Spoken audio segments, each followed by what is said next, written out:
Bonjour Eric, bienvenue. Messieurs, dames, Patrick, Cécile, bonjour. Alors Emmanuel Macron va consulter encore aujourd'hui. Il l'a fait hier, on en a beaucoup parlé déjà ce matin, les chefs de parti, les idées, les mains tendues, ça part un peu dans tous les sens. C'est un casse-tête élyséen pour sortir de ce blocage avec ces tractations, et c'est complexe.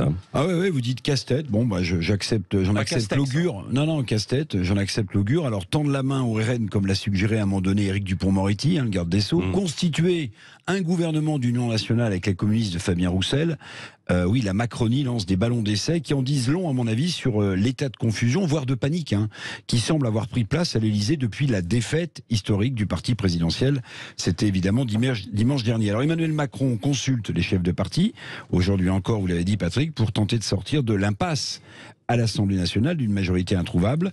Après avoir annulé le Conseil des ministres d'hier, vous en souvenez, le chef de l'État suspend maintenant sa création du fameux, vous en souvenez, Comité national de la refondation, qui avait fait couler beaucoup d'encre, un Conseil national de la refondation qu'il avait annoncé entre les deux tours des élections législatives, un CNR qui devait pourtant être la pierre angulaire du projet présidentiel pour le second quinquennat. Oui, c'est ça. Il l'avait annoncé en grande pompe, etc. Oui. Pourquoi il suspend alors aujourd'hui ce conseil, ce comité national de la refondation? Alors personne n'est évidemment dans la tête d'Emmanuel Macron. A priori, cette suspension, voire cette annulation, en fait, pure et simple, peut apparaître bizarre.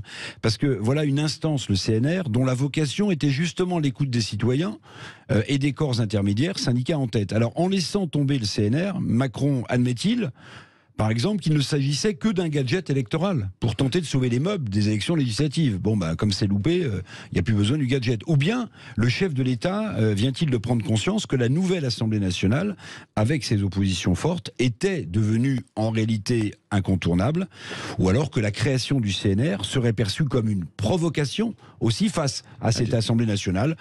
Tout est possible. Oui. Quelle est l'hypothèse la plus crédible? Alors, je vais me placer dans les deux camps. Les plus macronistes salueront avec la disparition du CNR le sens de la responsabilité d'Emmanuel Macron, qui aurait donc compris que cette Assemblée allait jouer un rôle important.